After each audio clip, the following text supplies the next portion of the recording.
Animations in this broadcast have been seen and approved by eyewitnesses.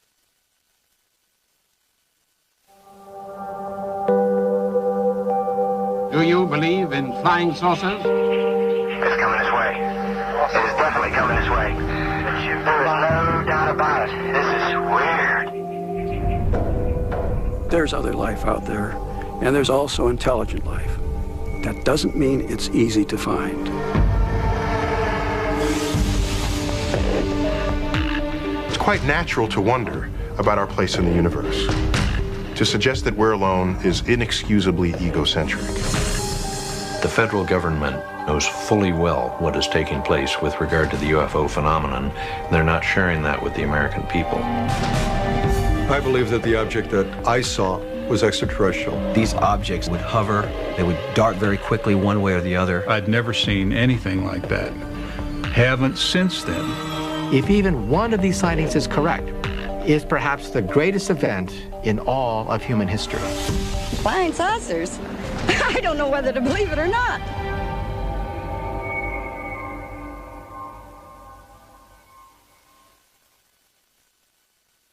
Hello, I'm Peter Jennings.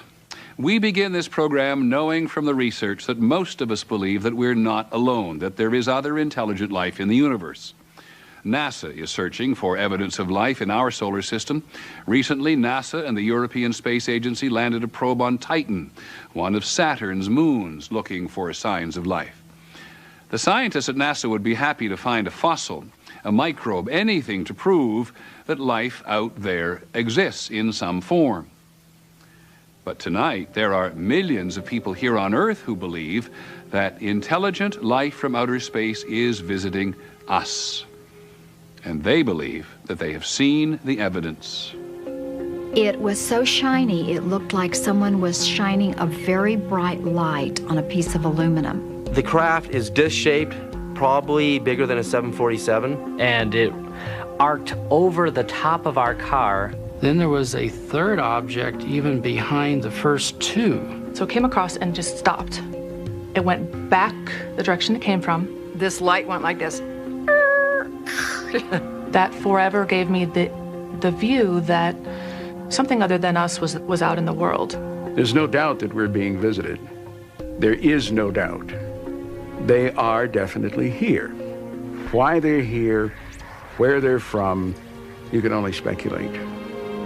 More than 80 million Americans believe that the Earth has been visited by extraterrestrials, visitors from outer space. And after a count of about 4 seconds, gone. We're probably missing. More than 40 million Americans say they have seen or know someone who has seen an unidentified flying object, a UFO.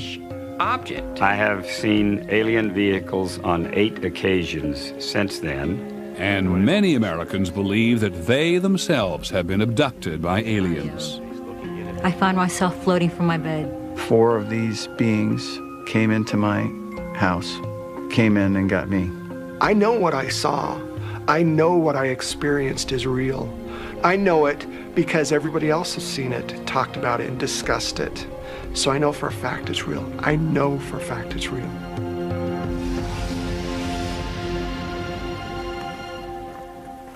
Real to some, fiction to others. Most scientists would rather look for life in a grain of sand than believe that aliens are here among us. When I look at the evidence that aliens have visited Earth, I don't find any of it compelling. None of it, I think, passes the rigorous tests of scientific evidence. So these patterns are made by the drawing. NASA scientist Dr. Chris McKay studies life in California's Mojave Desert, looking for clues to how life might exist on a dry, barren planet like Mars. Here in the Mojave, I know that there was life here. I can reach down in the soil and pull it up and analyze it and find evidence that there was life here when there was water here. I'd like to do the same thing on Mars. Scientists, including McKay, believe that the universe is so vast there must be other places where life exists.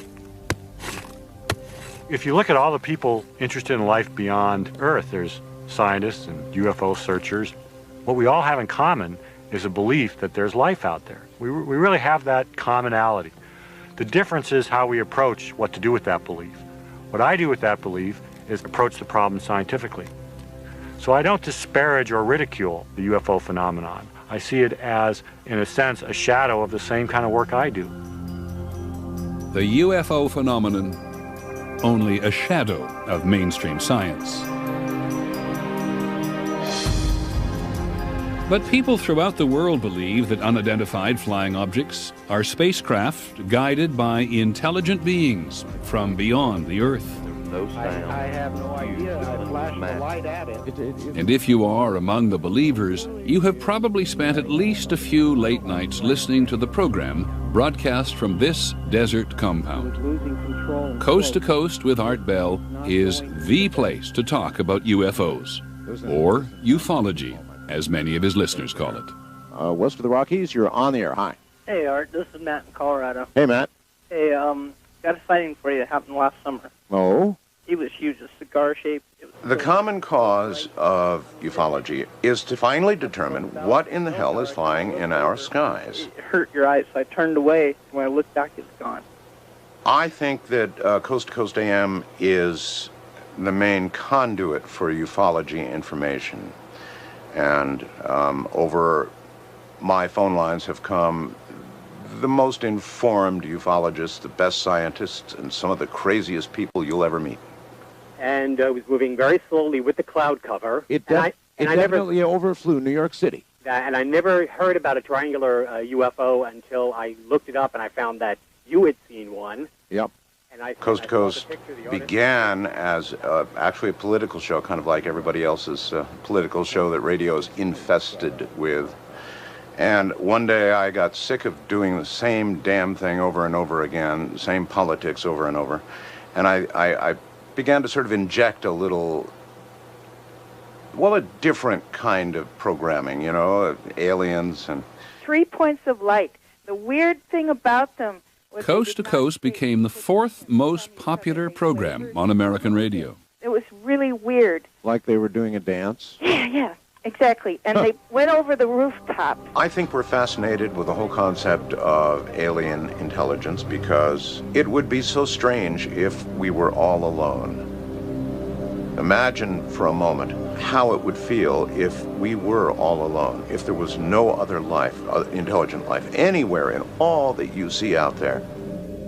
Art Bell and his wife Ramona say they encountered something from out there in 1994.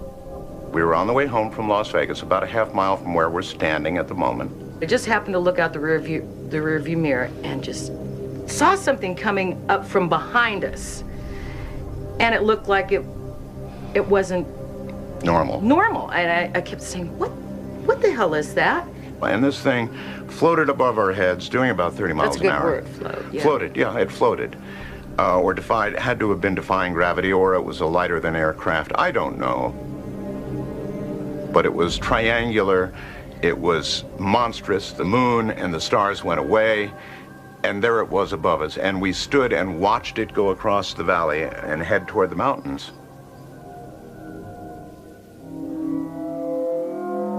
Art Bell and his wife were alone, but there have been UFO sightings with hundreds, even thousands of eyewitnesses. Phoenix, Arizona, March the 13th, 1997.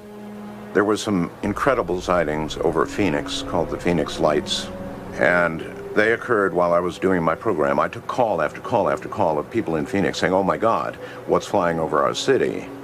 At 8:30 p.m. that night, hundreds of people reported seeing a mysterious flying something. Security guard Bob Nelson was sitting on his porch with his dog. All at once, these 6 or 7 lights came across the top of the hill, and it was moving very slow. And then I went in and jokingly said to my wife, "We got a UFO coming over." She just couldn't believe what she seen. And of course, she didn't know what she seen. Sue Watson and her children, Brian, Aaron, and Kevin, were in their front yard. We saw this incredible sized vehicle. There were 5 huge lights in the very front of it, and it was in a boomerang shape. I'm only 1.5 miles from that mountain, the top of that mountain. That vehicle spent 5 to 6 minutes hovering from that mountain to my house. I don't know anything that can go that slow. It was absolutely silent, just completely gliding. just like part of the sky, just a big, big, big platform, just flying with lights in front of it. I could see it was covering stars, so I knew it was something solid. Sheriff's Deputy Thomas Chavez was in his squad car. I was sitting here facing to the east, watching the intersection, and on one of the times when I glanced up from my paperwork, that's when I saw the strange set of lights. I can't give you a definite answer as to what it was. All I can tell you of what it was not, and it was definitely not an aircraft as we know it. Mike Fortson grabbed his binoculars and went outside with his wife. As it passed in front of us, all we could see was the left wing of the craft itself. That's how low it was. We didn't go fetch a camera. We didn't do anything but sit there and watch it. You actually tell yourself not to blink because you might miss something. I mean, that's how intense it was. It gives me goosebumps when I talk about it. At 10 p.m. that night, thousands of other people reported seeing another series of lights in the sky. What I'm looking at here is a light on South Mountain. Mike Christen videotaped the event from his house on Moon Mountain. When I saw the one light, it was one thing. I was just photographing the one light, and then all of a sudden another one popped up in a different direction. So then I trained the camera on that light, and then another one popped up, and before you know it, this whole thing is starting to happen in front of my eyes, and I'm going, wait, this is something. All right, you tell me what it is.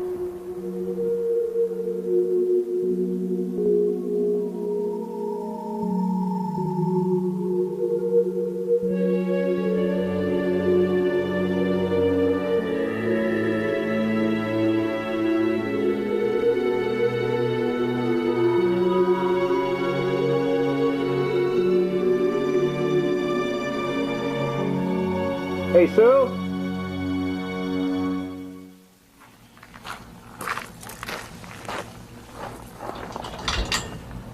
James McGahey lives in Tucson, Arizona, which is south of Phoenix.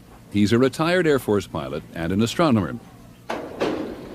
He is an outspoken skeptic about UFOs. Clearly, today, UFOlogy is a mythology that's based on superstition, wrapped inside a fairy tale, telling a story that's simply not true. What most people see is lights in the sky at night, points of light.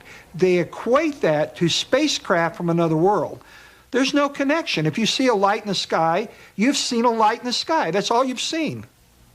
This happened in the case of the Phoenix lights. The lights on the videotape were simply flares being dropped by A-10s on the Goldwater test range. There's nothing mysterious about it. I know what flares look like. These are clearly flares. And some people have said they saw a triangular aircraft flying through the Phoenix airspace.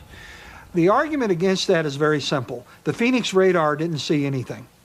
They were connecting the dots of these objects. That's all they were doing. The bright lights of these objects, they were connecting this and saying it's all one thing. It wasn't one thing. It was 5 different aircraft flying in formation. The people in Phoenix do not believe they were just connecting dots. For somebody to say there were planes in formation, I'm telling them I saw a solid object. My wife saw a solid object. I know 300 or 400 people that I've talked to saw the solid object in the 8 o'clock hour. I know what I saw, and it was something that I've never seen before and probably will never see again. And it was amazing. It was amazing. It was something that is not from here, and that's what's so intriguing to me about it, that it's unknown, the unknown of it. I am so certain of what I saw that I would testify in a court of law or in a congressional hearing as to what I saw, because what I saw was not an aircraft. I think it was a UFO. I honestly believe that there was a UFO. You don't have to believe me. Nobody believes it. But you'll believe it when you see it. When it comes to unidentified flying objects, seeing is believing. This is the Center for UFO Studies on the outskirts of Chicago. There are files here from thousands of witnesses who report seeing UFOs, and the records go back for decades. The best way to become a believer in UFOs is to have a sighting. If you encounter it directly, you're likely to believe in it because you encountered it. Intellectual arguments don't always work as well with people, understandably. You know, I saw a UFO, so you should believe in it, or look at all these other people that saw it, so you should believe in it. It's always the personal that's going to lead to a belief that the subject is real, and that's true for scientists, for ufologists, and for members of the general public. Dr. Mark Rodiger has been researching the UFO phenomenon since 1974. One conjecture is that many reports, or at least a good fraction of reports these days, are caused by secret aircraft. It turns out that it's actually pretty easy to distinguish between sightings that might be secret aircraft and sightings that are probably not that. When you get a UFO sighting where the object behaves in a way that defies conventional physics, defies the way that an airplane would move, and when you can see the object, it's not just a point of light, but there is some size there, some actual shape you can see, and that thing isn't shaped like an airplane, well, then it's not a secret aircraft. It's whatever it is, it's just something totally bizarre and strange. An example of that would be a sighting that occurred in January of 2000 near St. Louis on the Illinois side of the river. This huge triangular object was moving fairly low to the ground, kind of zipping around the area. It's not Venus or Mars or whatever object was up at the time. It's not another aircraft that was up at the time. Well, gee, if it's not a conventional object, what else could it be? It very well could be an alien ship. You know, I don't know. I guess that's why they call them unidentified objects. You know, I don't know. I do know that it wasn't a plane that I've ever seen before. Am I saying it was alien spacecraft? No, I'm not saying it was a military craft. I'm saying I can't identify the object, and it's an unidentified flying object by its very definition. There was no official investigation of the sightings in Illinois or Arizona. The U.S. government is not in the business of investigating UFOs. To understand why, you need to go back to the beginning. When we come back, the story of the first flying saucers. Is believing continues. The fascination with unidentified flying objects can be traced to a day in June 1947 and to one man, Kenneth Arnold. He was not a guy who read science fiction. He was not a guy who had any occult interests. He was not a guy with a lot of imagination. He lived pretty close to the ground mentally, but he loved to fly.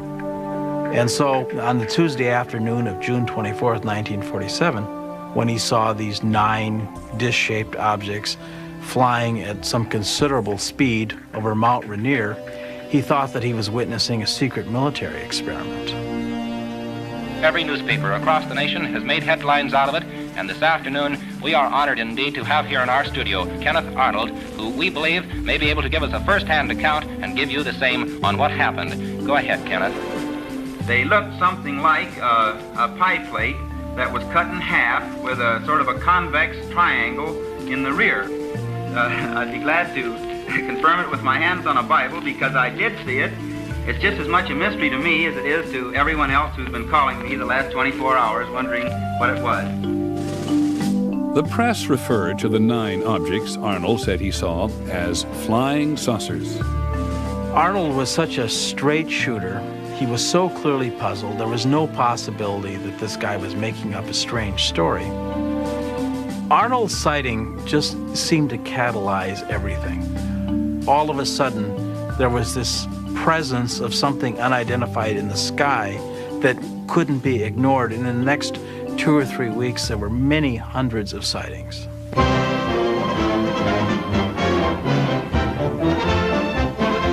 Army fighter planes are on patrol for flying saucers. Cameras installed to photograph them. So many objects were being seen in the sky by so many people that the Army Air Force launched an investigation. They're seeing flying saucers everywhere. And on September the 23rd, 1947, General Nathan Twining issued a memo that said quite categorically, the phenomenon reported is something real and not visionary or fictitious. When it appeared that technological devices of some kind were penetrating American airspace, and we didn't know what they were and had no idea what to do about them, this was obviously a national security problem. It was the beginning of the Cold War, and what Americans feared most was being attacked by the Soviet Union. We didn't know what they might have flying. And so those concerns by the government, legitimate concerns by the government for our security, led eventually to them establishing a full-time office to investigate UFOs. The Air Force investigators quickly came to realize that they were not dealing with Soviet aircraft. Nothing man-made performed like flying saucers.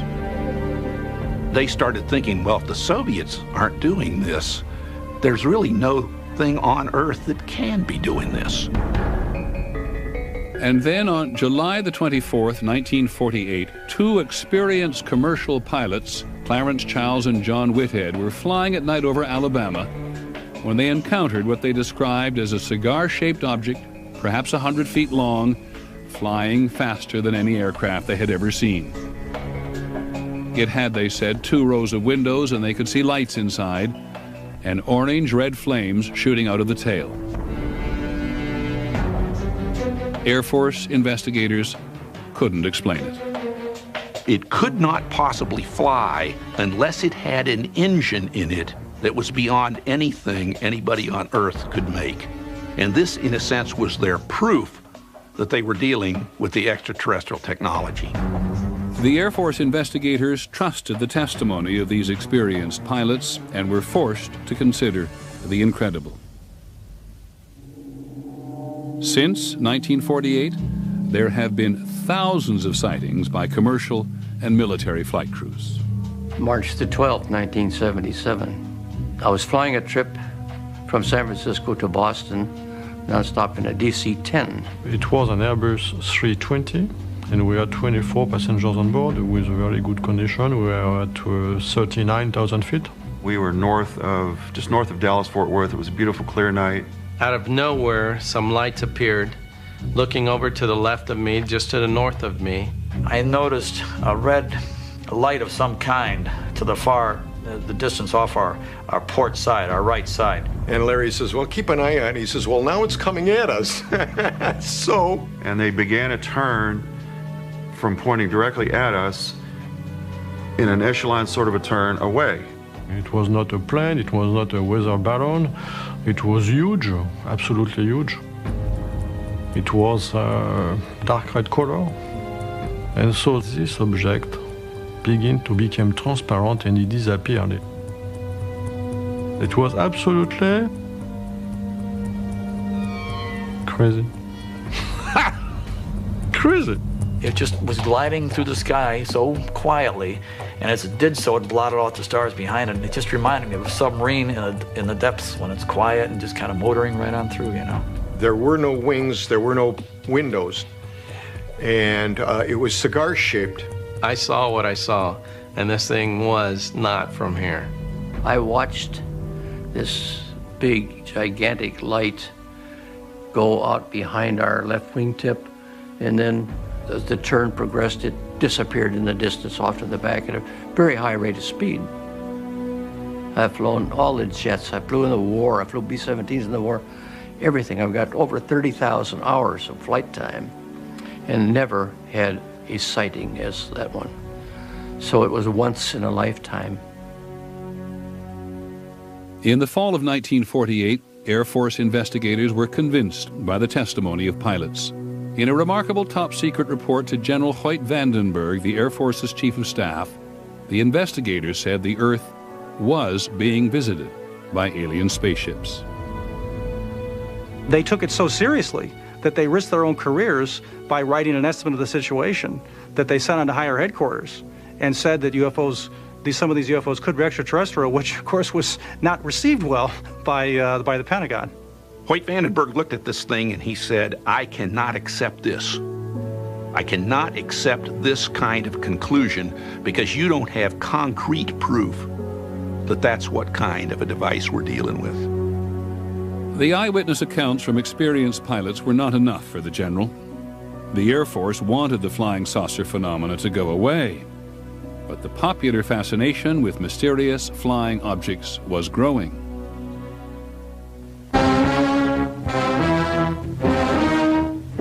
In 1952, the Air Force received more UFO reports than any other year in history. The sky is the stage, the actors, so-called flying saucers. And they're back on the scene with some new twists. This is a photograph of a flying saucer taken by myself, and it reminded me of two straw hats stuck together at the brim. I saw an intensely bright, white-green object in the sky. Now, I wouldn't want to say that this was one of those so-called flying saucers, but whatever it was an object and not an illusion. The Air Force had really tried to downplay the UFO problem. But by the summer of 1952, there was an enormous wave of sightings. There were hundreds and hundreds, probably thousands of sightings. Most alarmingly, the sightings were focused on Washington, D.C. At least 3 radar systems in Washington and the area were picking up unidentified targets. This very much worried people in Washington because it looked like penetration of the most important airspace in the country.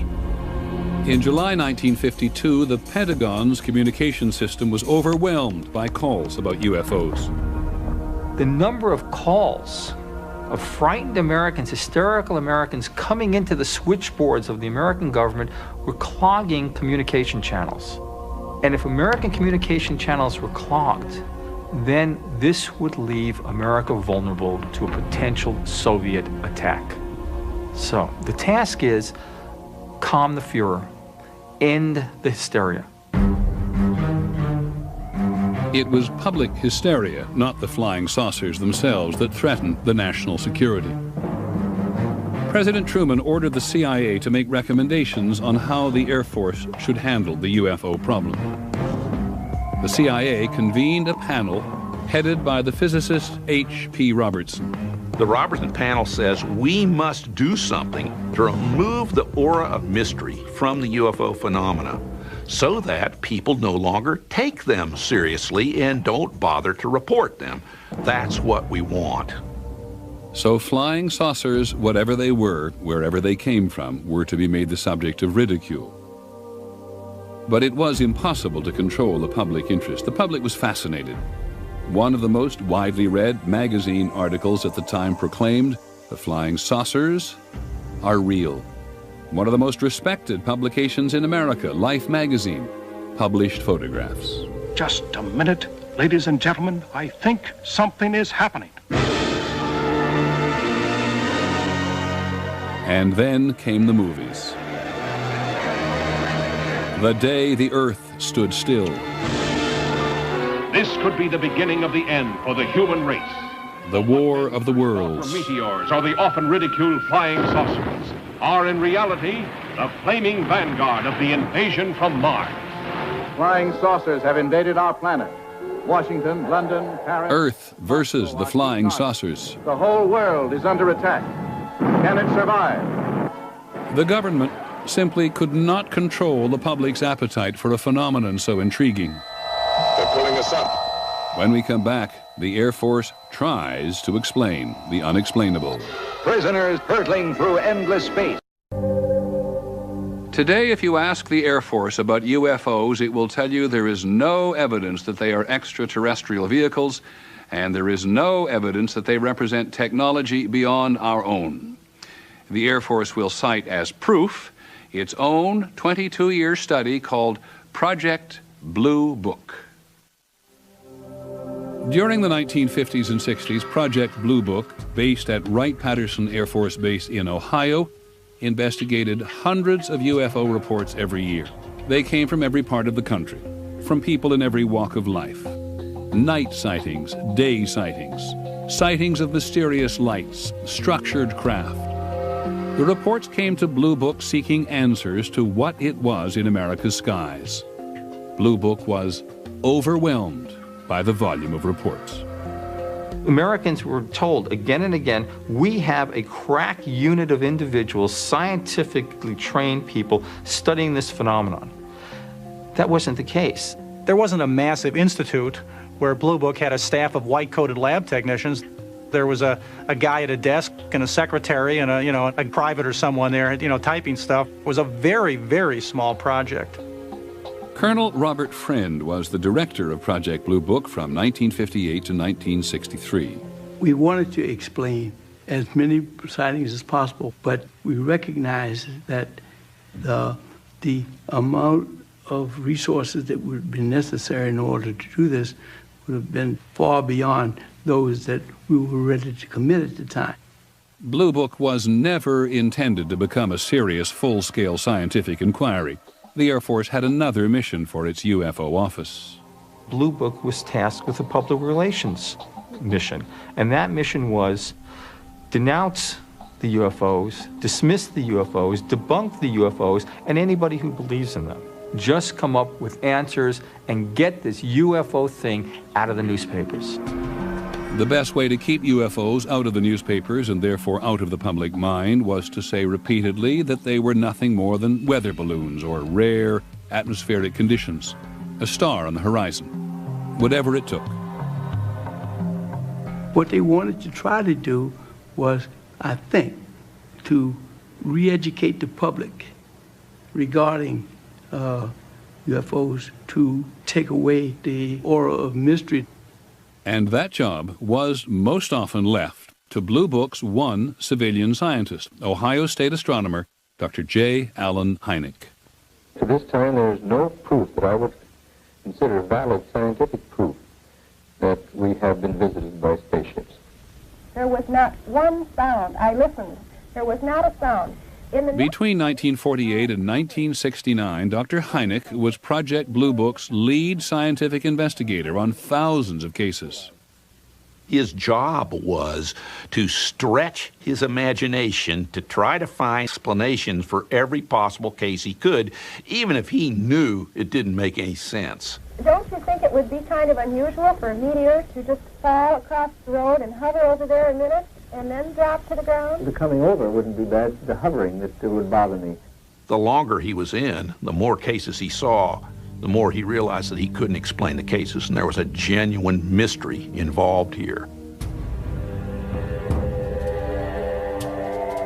In the middle of the Cold War, across remote stretches of the northern United States, the Air Force kept ballistic missiles and B-52 bombers on constant alert.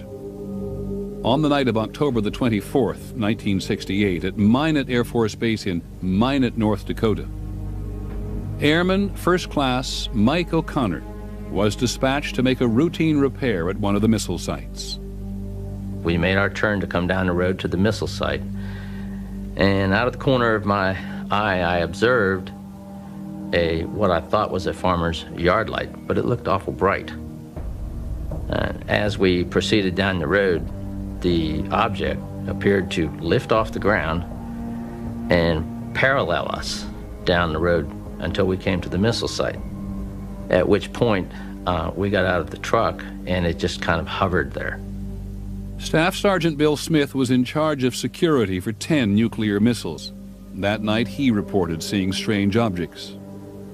These objects would rise, they would speed up, they would slow it down, they would hover, they would dart very quickly one way or the other.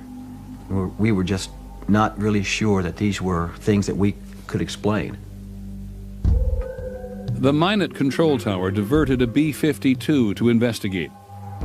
Captain Brad Runyon was the B-52's co-pilot. The air traffic controller asked us if we would mind going out to this one area and looking for something. I was curious, and I said, well, what are we looking for? And they said, well, you'll know it if you find it. The navigator on the B-52, Captain Patrick McCaslin, suddenly identified an object on his radar screen. I saw a return, faint one sweep, bright the next, large, off our right wing, 3 o'clock, at about 3 miles. And at that point, I asked the radar navigator to turn on the camera, which would then take pictures of whatever was on the radar screen. These pictures of the radar screen show the object flying in formation with the B-52. This thing was climbing out with us and maintaining the same heading we were. That was unusual. But what really watered my eyes when this thing backed away and allowed us to turn inside of it. When the object suddenly disappeared from the radar, the bomber turned back to find it. Co-pilot Runyon was the first to spot what appeared to be a glowing craft hovering near the ground. When things like that are happening, it seems like time just stands still. My estimate, overall object was a minimum of 200 feet in diameter, and it was hundreds of feet long.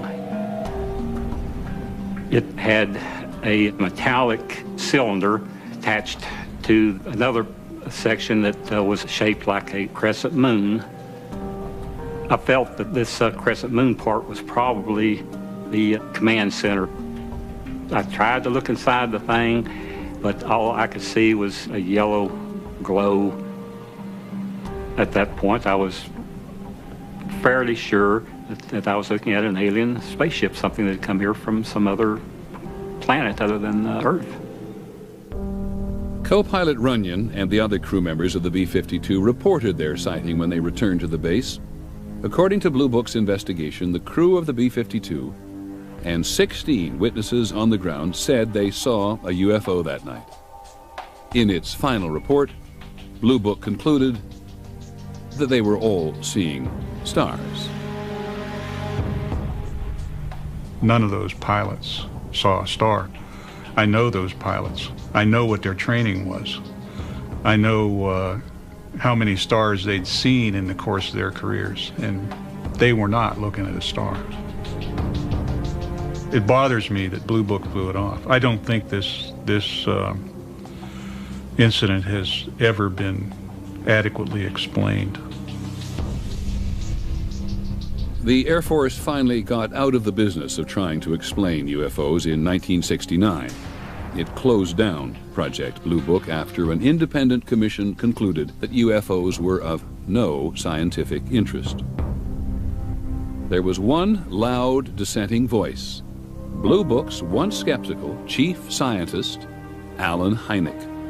After more than 20 years and more than 12,000 UFO investigations, Dr. Hynek had become a believer. In Blue Book, for instance, we would get reports from military pilots, and that was particularly embarrassing to the Air Force because after they had trained those men, and they couldn't very well, they could say that a civilian pilot might have been untrustworthy, but they could hardly say that to of their own military pilots, and we got case after case after case from military pilots which never hit the press. The difference between Alan Hynek and the people he worked with in Blue Book was this. He was a scientist and they weren't. And he never forgot that he was a scientist. The Air Force paid his checks and paid him well. But they couldn't quell his scientific curiosity. And it was his scientific curiosity that finally won out. And that will, I think, probably at some point in the future history of science, will earn Alan Hynek a reputation as a courageous and principled man. Dr. Hynek spent the rest of his life investigating sightings and calling for a serious scientific inquiry into the UFO phenomenon. Most of his fellow scientists rejected his opinions.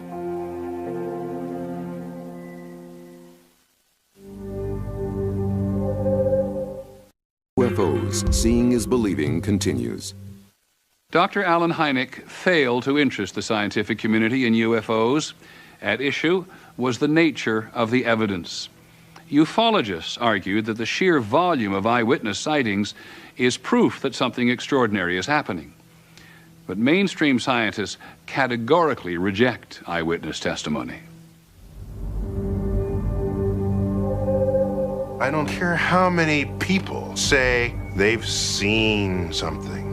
They've seen the lights in the sky. As a scientist, I need something better than your eyewitness testimony, because even if in the court of law, eyewitness testimony is a high form of evidence, in the court of science, it is the lowest form of evidence you could possibly put forth. It doesn't matter whether it's President Jimmy Carter who saw a UFO, which he thinks he did, or Farmer Bob. It doesn't matter. Everybody has eyes and ears and a brain that perceives and so on. I think they're all equally unreliable. as eyewitnesses. We're very bad at recounting things we think we saw. My husband and I were flying our airplane. It was at night, and we saw a light. We saw a bright light at 2 o'clock position. And it was one of those, oh my goodness, kind of moments. Jack, do you see that? Yeah, I see that. And there really is a light there, right? And it's coming towards us, right? It was this, I know I'm seeing something. It's really there. And we just sort of, we looked at each other, we said, this can't be happening to us. We can't be seeing a UFO. We're so skeptical. But look, it's really there. And then clouds that we didn't realize were there spread apart enough for us to understand that what we were seeing was a piece of the moon, that it was just shining through a hole in the clouds. Things are often not what they seem. For scientists, seeing is not believing. For them, only physical evidence will prove that UFOs are visiting Earth. They do believe that life exists beyond Earth, and they have spent decades searching for the first piece of evidence. A spacecraft launched by NASA and the European Space Agency traveled billions of miles, and in January 2005 landed a probe on Saturn's moon Titan. No human spacecraft has ever landed so far from Earth. These images of Titan's surface suggest an active world of rivers and oceans.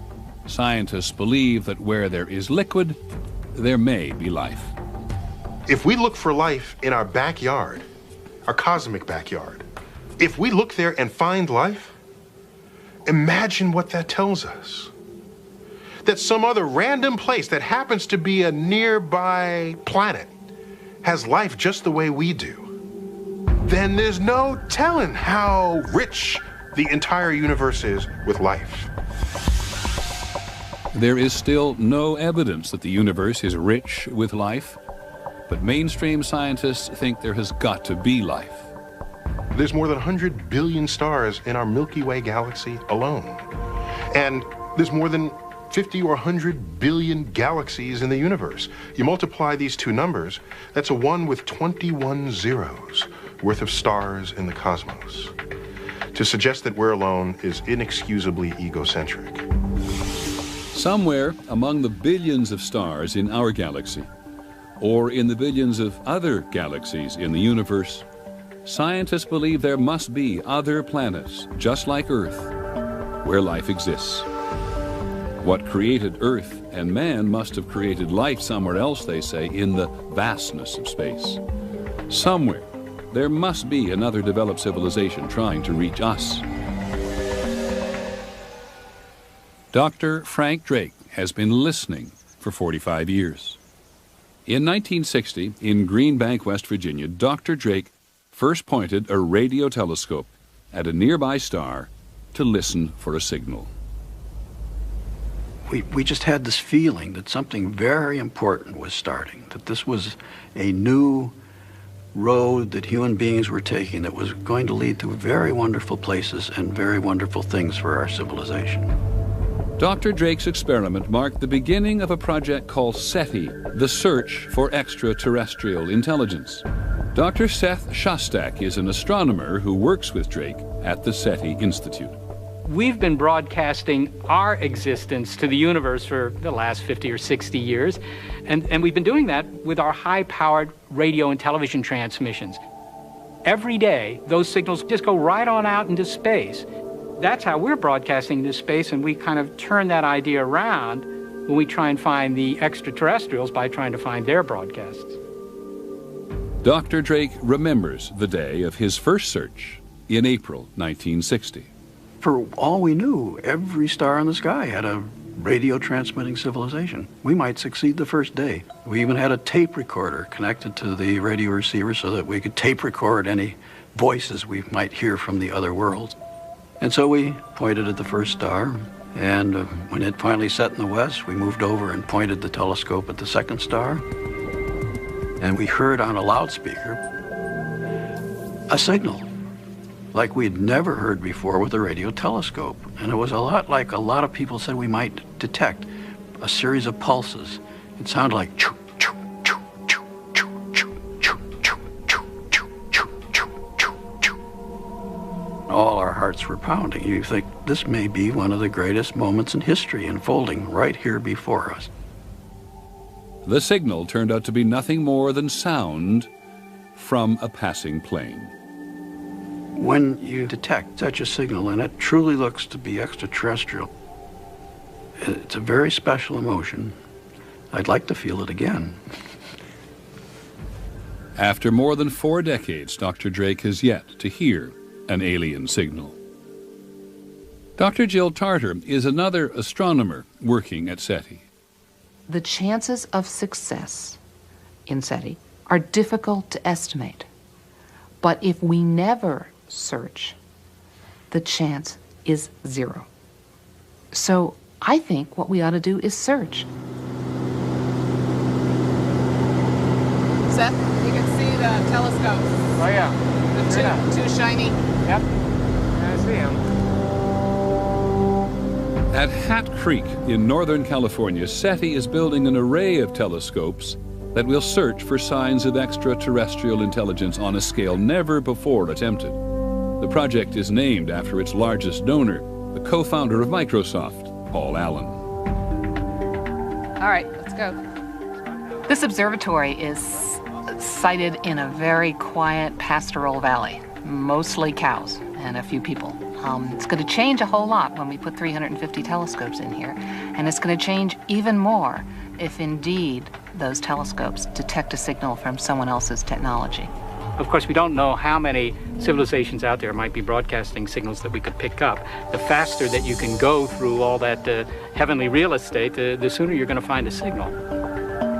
And if that happens, this is where it will happen. It'll happen right here. This is kind of the portal to the cosmos. This is the place where we're going to crack the crystal of isolation that has surrounded this planet for 4.5 billion years. Right here amongst the trees and the lava and the bright sunshine. And drink a little champagne along the way. We will build it, and I hope they will come, or at least in the form of their radio waves. Some UFO believers belittle SETI. Why search the heavens for an elusive signal, they ask, when the extraterrestrials are already here? If I thought that extraterrestrials were really visiting the Earth, I wouldn't be doing this. None of us would be. Why would we go to all the trouble of building this very complex equipment and these expensive antenna arrays and so forth and so on if they were here? It's just not proven that any UFO is a spacecraft from another intelligent species. On the other hand, it must be said that we haven't shown that the extraterrestrials exist either. But we don't make the claim that we have. I think that's a big difference. We will only claim success when we really know we have found something extraterrestrial. If we claim something, there will be data to back it up. Doggone it, we're going to tell you it's up there at these coordinates in the sky. It's at this spot on the dial at this frequency, so take out your own antenna and go out and verify it. We would encourage you to verify it, okay? And that's the difference between science and myth-making. When we come back, the making of a myth, the story of Roswell. Seeing is Believing continues.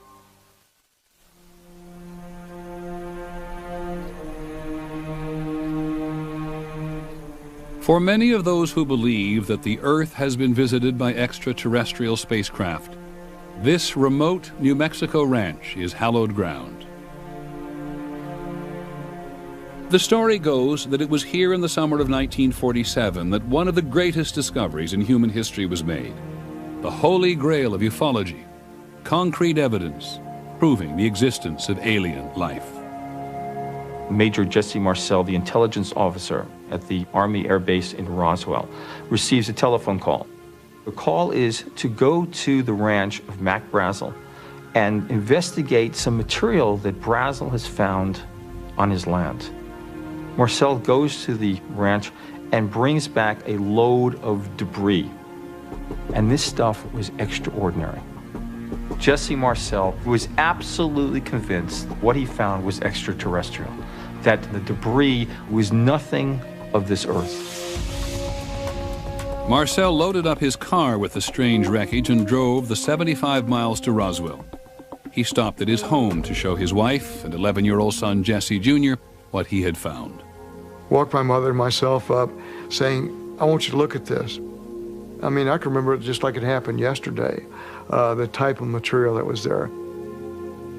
The most curious part of the debris that I saw were the I-beams, the structural members with pinkish violet writing along the inside surface. It's more like geometric symbols. It was very impressive. When you see something that impressive, even as an 11-year-old, it stays with you.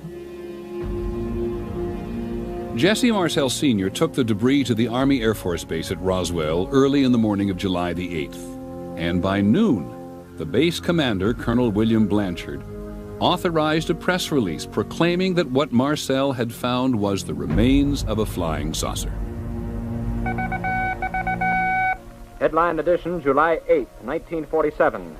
The Army Air Forces has announced that a flying disc has been found and is now in the possession of the Army. Army officers say the missile has been inspected at Roswell, New Mexico, and sent to Wright Field, Ohio, for further inspection. Russia has demanded... There was tremendous public excitement. I mean, the newspaper archives from that time, it was just all over the place. I mean, it was national news. It was a big deal. And people were very excited and very frightened and everything else. For one moment in history, Roswell, New Mexico could claim to be the only place on Earth where evidence existed that this planet was being visited by alien spacecraft. It was a short moment. The next day, there was a press conference organized by General Roger Ramey. And Roger Ramey says, we did not recover a flying saucer. This is no flying disc. What we recovered was a weather balloon. The papers reported General Ramey empties Roswell saucer. The Army Air Force reduced Marcel's discovery to nothing more than a harmless, high-altitude weather balloon. The public accepted it. This was immediately in the wake of World War II, and I think most people basically trusted the government. And so, they had no doubt that this was genuine, and this was true of the press as well. There was very little skepticism about it, and it just kind of went away. For 30 years, no one paid any attention to the events at Roswell. Jesse Marcel's story of a flying saucer that crashed might still be forgotten, were it not for a ufologist named Stanton Friedman. I got involved in 1978. I was at a television station in Baton Rouge, Louisiana. The station manager, out of the blue, he says, the guy you ought to talk to is Jesse Marcel. He handled the wreckage of one of those saucers you were interested in when he was in the military. What? Stanton Friedman found Jesse Marcel. He was retired from the military and was a television repairman in Houma, Louisiana. Marcel had a story to tell. What I saw, I couldn't believe there was so much of it. It was scattered over such a vast area. We found a piece of metal about a foot and a half to 2 feet wide. You couldn't even bend it, you couldn't dent it. Even with a sledgehammer would bounce off of it. So it was not anything from this earth that I'm quite sure of. My dad finally came to the conclusion that this is a story that should not be contained or buried. He felt it was time that people know the truth about this. But what is the truth? The wreckage hadn't been seen since 1947, so there was no way to prove Jesse Marcel's claims, which never stopped Stanton Friedman and his fellow Roswell promoters. The first Roswell book appeared in 1980. It said that what crashed was a flying saucer. It said there was no evidence because the government was hiding it somewhere. The government was engaged in a massive cover-up. If there has been a UFO cover-up, it began in Roswell, New Mexico. A persistent rumor holds that the United States government has recovered and is concealing fragments of alien spacecraft. Fragments and more. This all came together at a time when people were ready to buy into conspiracy. And then, in 1989, Unsolved Mysteries did the recreation of the whole event. and off to the races we go. This Air Force base here in Roswell, New Mexico, was the center of a controversy back in 1947 that over 40 years later still remains unsolved. Jesse Marcel's story about a day long ago was becoming an article of faith, and the promoters were busy spinning it everywhere they could. You think there was a government cover-up? There's no question about that, not only about this case, but lots of other UFO cases.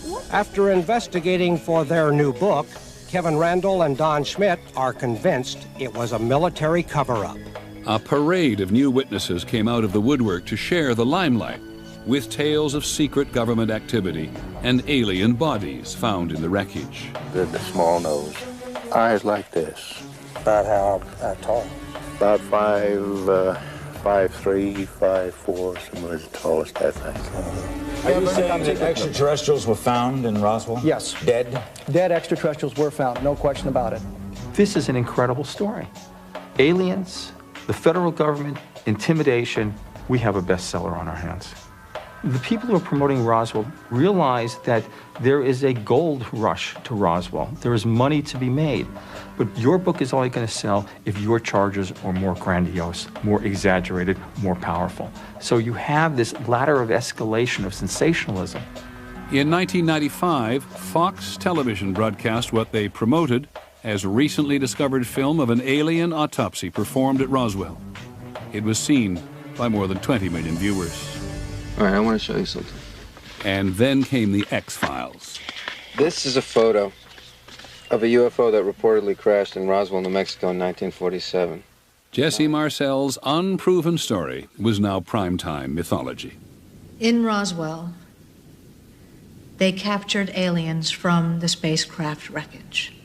They salvaged various alien technology from them, and from their databanks, they learned of the alien plan to recolonize the Earth. Decades after something fell from the sky outside Roswell, this remote New Mexico town had hit the jackpot.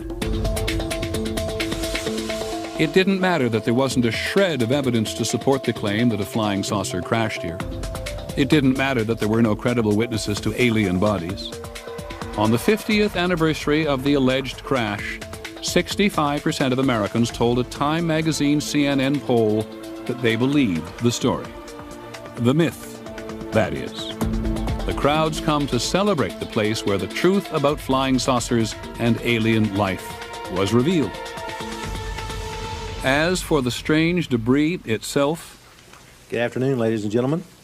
In 1994 and 1997, in reports called the Roswell Incident and Case Solved, the Air Force offered its explanation. We're confident once the report is out and digested by the public that this will be the final word on the Roswell incident. The conclusion of the first report left no doubt that what was recovered near Roswell, New Mexico in July 1947 was debris from a formerly top-secret Army Air Forces research project, codenamed Mogul. Project Mogul was so secret it had the same security classification as the project to build the atomic bomb. These high-altitude balloons, with their instrumentation, were designed to detect Soviet nuclear tests. They were tremendous in size, as long as 650 feet. And in 1947, nothing else on Earth looked like this. When I began to look at the reports from that project and see the kinds of materials that were used, weather balloons, aluminum foil-covered radar targets that had struts that had funny little markings in purple and pink all over them. And then I took a look at the descriptions of the genuine debris that was found. It all matched. It all fit. So the irony of all of this is that the great Roswell mystery, the great Roswell cover-up, arose from a real cover-up, but the intent was not to protect knowledge of a crash flying saucer, but to protect a very earthly project. To this day, Roswell's true believers dismiss everything the Air Force had to say. They believe the government cover-up continues. I think that Roswell has become an article of faith for many people. It happened, and that's all there is to it, and don't confuse me with the facts. I don't think that the hardcore believers will ever give up on Roswell. They cling to a myth that here outside Roswell in 1947, the question of are we alone was finally answered. It was not. UFOs Seeing is Believing will return in a moment. UFOs Seeing is Believing continues. If you were to go to a UFO convention, and there are hundreds of them every year, you would likely find a lot of attention being paid to people who say they have been abducted by aliens. Reporting the UFO story is incomplete without this facet of it. However you judge the people you're about to hear, bear this in mind. The serious psychologists you will also meet tell us there's no reason to believe that your average abductee is any more psychiatrically impaired than the average person in the population. We're perfectly normal people. We're probably your coworkers, your family, or your friends, and we're having quite extraordinary experiences. And we're all trying to understand what's happening to us, who's doing it, and why. I had gone down to bed that night when 4 of these beings came into my house. And I was still awake, laying down in my bed. I don't know where they came from or how, but they came in very fast into the room, heading toward me. And then they were all down the side of my bed, 4 of them, again, to my right. I turned to face them. I mean, I really, literally thought I was going to die. The beings measured 3'11". They appeared very cold. It's really, really disturbing to be in a room with something that isn't supposed to exist. I was taken on the craft. I was brought to some very contained room. I can't talk about what was done there because it's too personal. It's just unbelievable. They're in my room. They're in the room. The 2 are on my left. 2 on the left? Yeah, they're with me again. They're on my left. They're there. Bud Hopkins is an artist who spent the last 25 years exploring his belief that aliens are among us and have been abducting people. And what do they look like? 4 foot tall, 4.5 foot tall. Hopkins records story after story of people being taken onto spaceships and then returned to Earth with their memory clouded or erased. I can't even move. I can't even move. I'm trying to. As I've been working with abductees over the years, hundreds and hundreds and hundreds, there seems to be no doubt that this has been going on for decades. Maybe not at the rate that it has been lately, but that nobody knew who to report this to, and most people feel that it's just impossible that this could have happened to them. It is Hopkins who has convinced a large part of the UFO community that the phenomenon of abduction is real. I've been collecting drawings, sketches people have made of what they remember inside craft, and especially the faces of the aliens. I've been doing this for years and years, since actually starting probably 1975. Of course, the enormous cranium is the big feature. The mouth is very negligible, tiny, a slit. Bud Hopkins was the first. He published books and magazine articles, made public appearances, and then others followed. Abduction is now a common theme in movies and television. According to a Roper poll in 2002, 1 in 5 Americans believe that abductions have taken place. For the so-called abductees, the memories of what they say they have experienced are deeply traumatic. Most of the abduction experiences that I've had have been from my bed in the middle of the night. This is not all, however, the great majority. I'll be in bed and I will somehow sense fear. I'll sense something in the room, and at some point I can't move. I couldn't move my head left or right, but I could kind of look down at the foot of the bed, and I saw people standing at the foot of my bed. I see these eyes are just looking right through me. And then I don't remember anything. I woke up the following morning The person may remember the beginning of an experience and the ending, but they don't remember what happened in between. And they're quite tormented by this. They come to me and we proceed with the investigation. In most cases, Hopkins uses hypnosis in what he says is a way to connect the person to memories that have allegedly been repressed. Just feeling comfortable, relaxed. Hypnosis has been extremely useful. When the person is physically relaxed, some of the static can be cleared away and the person has a clear recollection of what happened. You're in bed.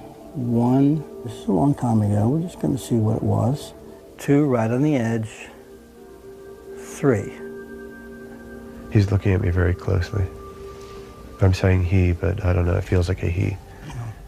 One of the things, of course, that caught my attention from the very beginning was the similarity of these cases and the details that were coming up over and over again. Through hypnotic regression, I came to realize that there was a spaceship maybe 100 feet in the air off to the left of front of my house, and an alien came in, was next to my bed. It put its hand out, and I put my hand out. Sort of a chalky skin, very dry to the touch, and I don't really remember how, but suddenly we were sort of floating. They brought me in front of a being that was so horrifying that I'll never be able to, put it out of my memory. It was a very tall, probably about 7 foot tall. Very tall and very thin and very scary, and sometimes insect. almost like an insect, very frightening to me. And I found myself in this room, and I was lying on this stretcher, and this being, I don't even know how to say this, he started to put my legs apart. They put like a jock strap on you of some sort with a tube attached to it, and it runs to a machine, and they somehow extract sperm. I don't know how they do it. And this female brought a baby, and she sort of handed him to me. And I instantly said, this baby is mine. I know he's mine. She pulled the baby away from me and said, no, this baby is ours. 5, you're starting to wake up. 4, waking up. 3, almost awake. 2, 1, fully awake. I'm glad we did that. Yeah. We didn't know those things. Yeah. Bud has been looking at it for a long time, and I very much like his understanding of it and how he helps people. He's a good man. Hopkins' reliance on hypnosis to recover memories is challenged by professional psychologists. There is no evidence that hypnosis will help you retrieve memories, or if it does retrieve memories, that the memories that get retrieved are in fact accurate. What does happen under hypnosis is that you feel that the experience is real, or it lends credibility to what's emerging, but most likely what's emerging is the product of fantasy and of suggestion. Dr. Susan Clancy and other research psychologists at Harvard University who have worked with the abductees think that a common sleep disorder can explain much of the abduction experience. The subjects that we interviewed, when we asked them, how did this all begin? They described an experience that sounds strikingly like sleep paralysis. What happens is you wake up, usually it's in the middle of the night, and you feel terrified. You're paralyzed, overwhelmed with fear. People report feeling the presence of something in the room, or you might sort of see shapes or lights. It's a very common experience. What happens in one of these episodes is that a person is emerging from rapid eye movement sleep, REM sleep, the stage of sleep when we do most of our dreaming. When we are in REM sleep, our entire body is paralyzed. It's probably a good thing, otherwise we'd act out our dreams. But in one of these episodes, what happens is that the person's eyes can open, they can see their bedroom, they're awake, they're conscious, and they're also aware that they're totally paralyzed. And suddenly they feel tingling sensations coursing through their body. They'll see lights flashing, sounds buzzing, and feel a sense of presence in the bedroom. If you don't know what this is, it can be a very frightening experience. These sorts of episodes have been reported throughout history and throughout cultures. The incubi, the succubi, the demons that used to visit people in the Middle Ages. But in our subjects, these visitors in the bedroom are interpreted as aliens. And finally, these individuals, our subjects, will often go to hypnotherapists, often who believe in such things, and will then hypnotize them and do so-called regression sessions, where they'll take the person back to the moment where they were paralyzed in bed and try to find out what happened next. At that point, you get these quote-unquote memories emerging of being taken out of the bedroom, through the window, up into a spaceship, being experimented upon by these alien beings, participating in hybrid breeding and all sorts of other exotic adventures. And so at this point, you've got yourself an alien abductee. The abductees reject any psychological explanation. They believe their experiences are real. You know, it's not some vague apparition or something. These guys were three-dimensionally in the room with me. What I remember is definitely real. It was very real to me. It's real. These people were moved and terrified and touched by their memories and what they believe happened to them, and that's why they believe. I think if I had recovered a memory like that, I'd have a hard time disbelieving it too. If this is real, it has to do with every single one of us, and we need to know more. I mean, there needs to be more questions asked, more. It's important. Because there is life in the universe, and we're babies, literally. UFO Seeing is Believing will return. Believing continues.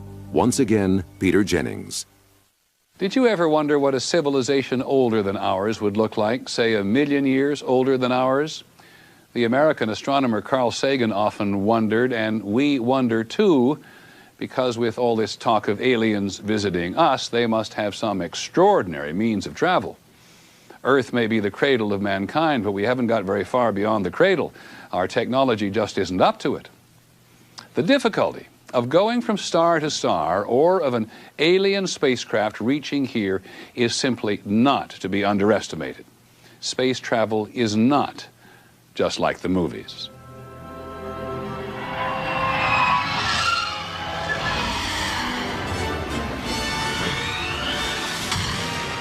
Anybody who goes in the movies probably figures that interstellar travel is just a matter of having, dilithium crystals and Scotty down in the engine room, and you can do it. It's borderline on the simulator, Captain. I cannot guarantee that she'll hold up.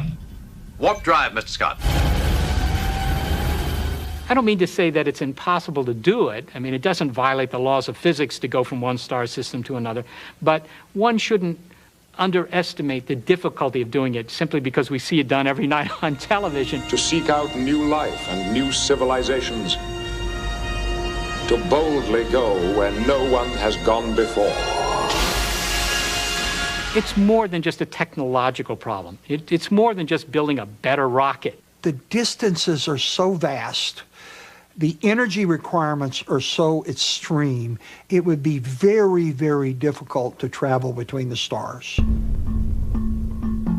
It is a law of science, determined by Einstein, that nothing can travel faster than the speed of light, 186,000 miles per second. The fastest object made by man ticks along at 11 miles per second. Voyager would take 73,000 years to reach the nearest star. Scientifically, we have a rule. You want to be alive at the end of your experiment, not dead. So if you're going to be a part of a space expedition, you want to get there faster than your lifespan. I think the notion of transporting people, as some people think, to other planetary systems beyond our own solar system is so far beyond plausible reality that it's a waste of time. And if we can't go there, many scientists tend to believe they can't come here. Some people slam the door on the question of other civilizations visiting the Earth because distances are so far away. I say, not so fast. And the final death of the universe. Dr. Michio Kaku is one of the leading theoretical physicists in the world. He is a professor at the City University of New York. Because in Einstein's theory, space and time is a fabric. The fundamental mistake people make when thinking about extraterrestrial intelligence is to assume that they're just like us, except a few hundred years more advanced. I say, open your mind, open your consciousness to the possibility that they are 1,000,000 years ahead. A civilization that could harness the power of stars might be able to find a shortcut through space and time. Einstein said you cannot go faster than the speed of light. However, he left a loophole open. This is a wormhole. You know, in school, we learned that a straight line is the shortest distance between 2 points. But actually, that's not true. You see, if you fold the sheet of paper and punch a hole through it, you begin to realize that a wormhole is the shortest distance between 2 points. Only those civilizations, millions of years ahead of ours, capable of harnessing the power of billions of star systems, have the ability perhaps to open gateways through space and time, to travel through portals, to go these enormous distances in a blink of an eye. A way, perhaps, for an alien vehicle to bridge the vastness of space.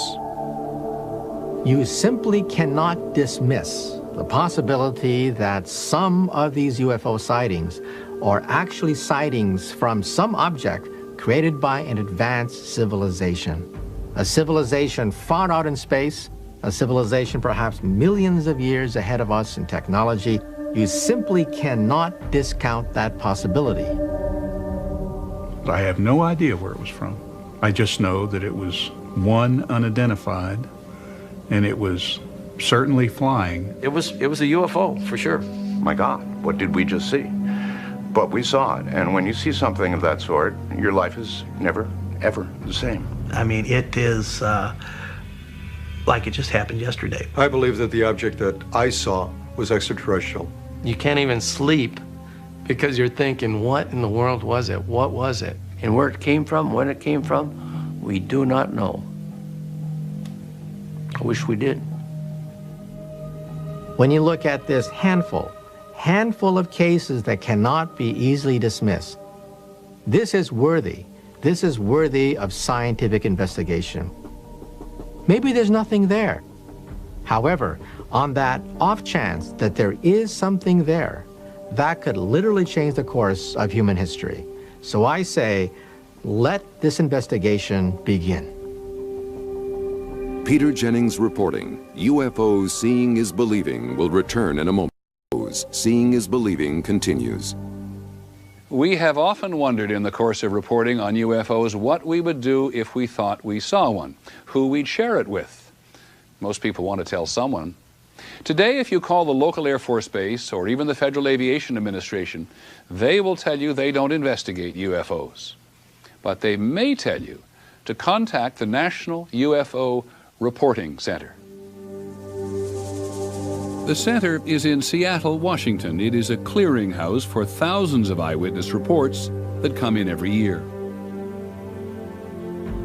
The National UFO Reporting Center is really one man, Peter Davenport, sitting alone at his desk in the corner of his living room.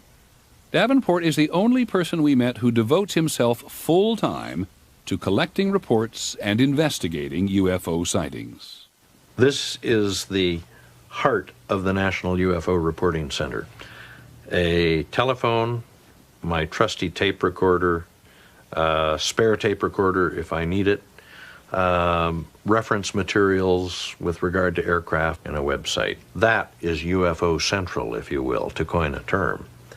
And as modest a facility, physically speaking, as modest as it is, we nevertheless can collect a lot of information. A lot of information from eyewitnesses to add to the already enormous record of sightings going back more than 50 years. Data that science ignores. The proper stance is one of skepticism, because what we ufologists are saying is that the planet Earth is being visited on a regular basis, perhaps on a daily basis. There goes that line. National UFO Reporting Center, good evening. My name is Dr. Dr. Scott Crawford. I'm calling from Miami, Florida. I'm an amateur astronomer. Mm-hmm. I was just outside my backyard. Mhm. I saw an object move from east to west over Miami. How long did you see it, please? About 10 seconds. 10 seconds. National UFO Reporting Center, good evening. White, it was like a big ball of white light, and behind it was like this orange flame stuff. Like in the front, it was 4 or 5 windows, and very bright lights, and I thought probably someone was looking out the windows. Mm-hmm. Okay. No lights, no noise. I'm going to guess it was going 1,000 miles an hour or faster. I really don't know. Round spaceship. More than 50 years after Kenneth Arnold saw the first flying saucers, it is left to Peter Davenport and only a few others to investigate this mystery. It changed directions. Twice. Every day, 7 days a week, Davenport talks to people, sometimes dozens of people who have seen an object in the sky. People for whom seeing is now believing. Thank you very much. Good night. Wow, this was a good one.